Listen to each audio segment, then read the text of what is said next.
My oldest son saw my husband and I in action. This just may be the most embarrassing moment of my life. This past Sunday, my oldest son, 16, had the unpleasant experience of catching my husband, M36, and I, F44, in the act. My youngest two were over at my sister's house for the day, and my oldest was at his friend's house. My husband and I planned a date day and started off with a hike, followed by lunch and drinks. We were fairly drunk and fired up when we got home in the later after and began going at it right in the living room on the couch. Something we haven't done in a while because of our child, obviously. Anywho, we were getting to it, and maybe 20 to 30 minutes into is when it happened. My son came home earlier than we planned. The way our house is set up, he comes in through the side door by the kitchen, and then it wraps around to the living room where we were. He had the unfortunate sight of seeing us in the floor, me on all fours, and my husband behind me, to paint a picture. All of a sudden my husband stops and I hear him say, "Oh my God," followed by hearing my son's voice, "What the fuck?" My heart sank when I heard his voice. I pulled my head up and made eye contact with him. He looked like he had just seen a ghost. He took off and ran up to his room. After this, my husband and I quickly got dressed and tried to go talk to him, but he wasn't having it. Things have still been very awkward between us, and I'm not sure how to recover from this. I killed an elderly man in front of his wife and basically his entire family. Forgive me for any misspellings or format. I'm trying to do this on my phone. I haven't talked about this to anyone, even though it's been years, even my closest of friends, minus the ones that were there. One night when I was in college, I was driving to get some liquor for a party my fraternity was supposed to throw the following night. I was taking a street I was very familiar with to get back to my house.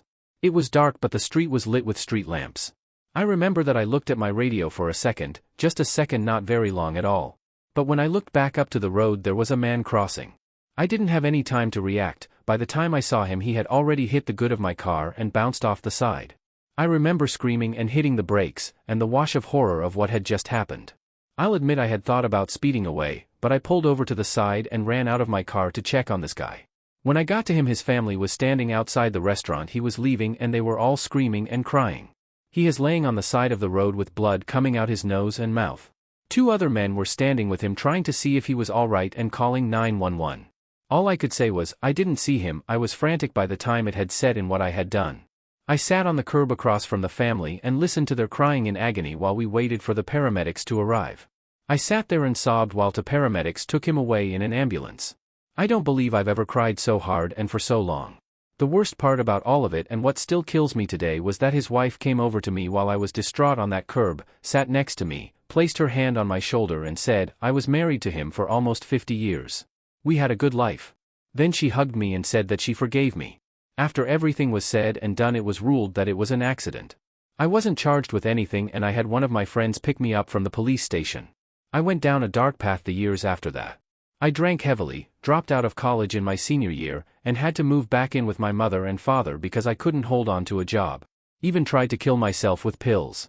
It was a hard road to recovery, which I feel I'm not fully recovered from, nor do I feel I ever will be the same. But eventually I got my life back in order.